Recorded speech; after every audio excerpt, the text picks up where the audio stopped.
What is stock exchange? Stock exchange টা হচ্ছে যে stock exchange is the platform. Stock exchange হচ্ছে আমাদেরকে they provide a platform to buy and sell shares. Stock exchange আমাদেরকে একটা জায়গায় তার প্ল্যাটফর্ম দেয়, যে প্ল্যাটফর্মে বা যেখানে কোম্পানিগুলোকে লিস্টেড করে, যেখানে আমরা শেয়ার কেনাবেচা করতে পারি। That is the platform which gives us to buy and sell share in this platform. এখন বাংলাদেশে দুইটা স্টক এক্সচেঞ্জ আছে, একটা হচ্ছে Dhaka stock exchange, and Chittagong stock exchange. দুইটা স্টক এক্সচেঞ্জ বাংলাদেশে আছে, right. Then why company get enlisted. এখন কোম্পানি স্টক এক্সচেঞ্জে কেন এনলিস্টেড হয় এটাও আমাদের জানা উচিত। আমরা তো যেহেতু বিনিয়োগ করবো, আমরা জানতাম উচিত যে কোম্পানির কেন ইনভেস্টেড, কেন কোম্পানি ব্যাংকের থেকে লোন নেয় না। কোম্পানি যদি টাকা হয়, তো টাকা দরকার হয়, তাহলে why don't you go to the bank and take money from there. But ব্যাঙ্কে যদি আপনি the moment you take the money from the bank, from the next month you got to pay the interest of the bank. But কোম্পানির এনলিস্টমেন্টের ক্ষেত্রে যখন আপনি enlisted হবেন, this is not mandatory যে পরের বছর থেকে আপনাকে টাকা দিতে, ডিভিডেন্ড দিতে হবে। It's not that. আপনার ব্যবসা যখন ভালো হবে, only then you pay the dividend to the stock holders. এখানে একটা বড় পুঁজি উইদাউট ইন্টারেস্ট, আপনি ইন্টারেস্ট ছাড়া একটা বড় ধরনের বড় অঙ্কের টাকা কিন্তু আপনি মানুষের কাছ থেকে নিতে পারতেছেন। ওকে, এখন আমি তো অ্যাজ এ কোম্পানি বড় অঙ্কের একটা টাকা আমি বিনা ইন্টারেস্টে নিচ্ছি পাবলিকের কাছ থেকে। Then what is the public gaining? Public কী পাচ্ছে সেটা তো দেখতে হবে। কারণ আমি অ্যাজ এ পাবলিক, আমি কেন তাহলে আপনাকে এমনি এমনি টাকা দেব, আপনি যদি আমাকে 3 বছর 4 বছর যদি কোনো কিছু না দেন। তো এই ক্ষেত্রে যখন আমরা ইনভেস্ট করব বা আমরা অ্যাপ্লিকেশন করব, তখন আমাদেরকে we got study the company, যে কোম্পানি আসলে ফিনান্সিয়াল পজিশনটা কেমন আছে, কোম্পানি কি আসলে ব্যবসা ভালো করছে কিনা, এবং সে ভবিষ্যতে আমাদের কী ধরনের ডিভিডেন্ড দিতে পারে, এগুলো দেখতে হবে। আর প্লাস হচ্ছে আমরা অলওয়েজ কোম্পানির যদি প্রাইমারি শেয়ারে অ্যাপ্লিকেশান করে থাকি, আমরা যদি প্রাইমারি শেয়ারটা পাই, দেখা যায় যে অনেক ক্ষেত্রেই, ম্যাক্সিমাম ক্ষেত্রে প্রাইমারি শেয়ারটা অনেক বেশি দামে মার্কেটে বিক্রি হয়, সেকেন্ডারি মার্কেটে বেচা কেনা হয়। কারণ হচ্ছে ডেফিনেটলি যে সমস্ত কোম্পানি এনলিস্টেড হয়, এই কোম্পানিগুলো অনেক দিন দীর্ঘ সময় ধরে ব্যবসা করে আসার পরিপ্রেক্ষিতেই তারা কিন্তু স্টক মার্কেটে আসে। তো সুতরাং এখানে আমাদের chances of losses are very less if you invest in the primary market. Okay, তো কী হয়, কোম্পানি কিসের জন্য করে? Company to raise his fund.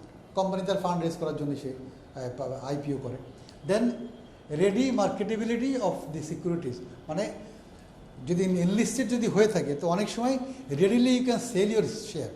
আমি অ্যাজ এ শেয়ার হোল্ডার, আমি যদি কোম্পানির মালিক হয়ে বা এন্টারপ্রেনার হয়ে বা প্রমোটার, এটাকে প্রমোটারও বলা হয়, প্রমোটার হয়ে আমি কখনও যদি চিন্তা করি আমার কিছু শেয়ার বিক্রি করতে চাই আমি, বাট হাউ ডু আই জাজ মাই প্রাইস? আমার শেয়ারটা যদি স্টক মার্কেটে এনলিস্টেড না থাকে, তাহলে আমি তো আমার শেয়ারের মূল্য কত, প্রকৃত মূল্য কত, এগুলো কিন্তু জাজ করতে পারবো না। তো জাস্ট টু জাজ দ্যাট অলসো, আমার কোম্পানির প্রকৃত মূল্যকে জাজ করার জন্য কিন্তু I need to go in the stock market.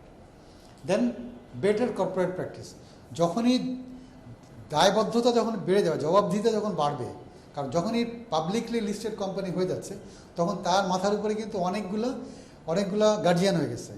Security exchange commission, stock exchange, plus হচ্ছে তার শেয়ার হোল্ডাররাও কিন্তু এখন they have become the part of the company. এবং তখন দেখে কোম্পানি ন্যাচারালি, কোম্পানির দায়বদ্ধতা, কোম্পানির দায়িত্ব, কোম্পানির দায়বদ্ধতা, জবাবদিহিতা অনেক বেড়ে যায়। তো বেড়ে গেলে গুড কর্পোরেট গভর্নেন্স, তখন তাদের কোম্পানির যে কর্পোরেট গভর্নেন্স যেটা বলি আমরা, কোম্পানি অনেক ভালোভাবে পারফর্ম করার চেষ্টা করে, কারণ তাকে কিন্তু শেয়ার হোল্ডাররা ধরবে, নাহলে এসএসসি নাহলে ধরবে, নাহলে স্টক এক্সচেঞ্জ ধরবে। সুতরাং এই জন্য কোম্পানি বিকাম মোর ডিসিপ্লিন, অনেক বেশি ভালো করে কোম্পানি তখন। নেক্সট হচ্ছে ওই যে একটা জিনিস, benefit, to give benefit to the public. আমরা যারা পাবলিক আছি, সাধারণ পাবলিক, এখন স্কয়ার ফার্মাসিউটিক্যালস এই বাংলাদেশেই ব্যবসা করছে গত এত বছর ধরে, এখন তারও তো কিছু দায়িত্ব আছে, যে খালি শুধু ওর ওষুধ বিক্রি করে প্রফিট করেই যাবে। আমরা যারা জনগণ, আমরা তো আমাদের চোখের সামনে তার ইন্ডাস্ট্রিটা বড় হচ্ছে, তা আমাদেরও তো কিছু হক আছে। তো that also the responsibility of the company to give some benefit to the public of this country. This is the reason the company get listed in the stock exchange. I think up to this we are clear, or if you have any doubt, please do shoot. Okay, gentlemen, this is the primary one, types of stock market. আমি আগেই বলেছিলাম there are two types of market, that is one is primary market, another is secondary market. তো primary market কোনটা, যেখানে directly, এখানে দেখেন you see the company directly issuing the share to the investor. এখানে there is no in between, no agencies, কোনো কিছু নাই। Company সরাসরি যারা interested investor, they are applying for IPO and they are sending money to the company, কোম্পানিতে pay order পাঠিয়ে দিচ্ছে, then company is issuing share to them. এর ভিতরে একটু প্রক্রিয়া আছে, কিছু ফর্মালিটিস আছে, সেগুলো আমরা এখানে কভার করতে যাচ্ছি না। But just one thing you must note it, যে কোম্পানি যখন আইপিও সাবস্ক্রিপশনটা শেষ হয়ে যায়, সেইখান থেকে শুরু করে within 60 days maximum, within 60 days the company has to be traded in the secondary market. This is the law. যে কোম্পানিকে যেদিন সাবস্ক্রিপশন শেষ হয়ে যাওয়ার 2 মাসের ভিতরে তাদেরকে অবশ্যই সেকেন্ডারি মার্কেটে ট্রেডিং শুরু করতে হবে। ওকে, সো আমরা দেখলাম যে এখানে শুধুমাত্র ইস্যুয়ার কোম্পানি আর ইনভেস্টরের involvement.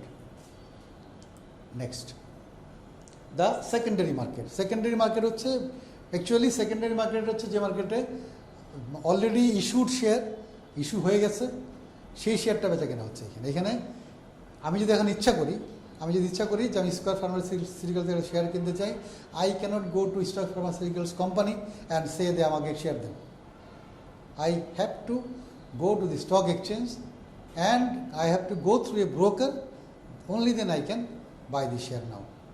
There is no means of going to the company directly and buy the share. কোনো উপায় নেই কোম্পানির সাথে ডাইরেক্টলি গিয়ে শেয়ার কেনা, অথবা কোম্পানিরও কোনো উপায় নেই সরাসরি আমার কাছে শেয়ার বিক্রি করার। বুঝতে পেরেছি? সো এখানে তাহলে কে ইনভলভ হচ্ছে? কোম্পানি ইনভলভ হচ্ছে, বিকজ কোম্পানির শেয়ার তো কোম্পানির। দেন ইনভেস্টর, আবার ইনভেস্টর টু ইনভেস্টর, বিকজ এখানে কেনা বেচা কিন্তু ইনভেস্টরের সাথে ইনভেস্টরের হয়।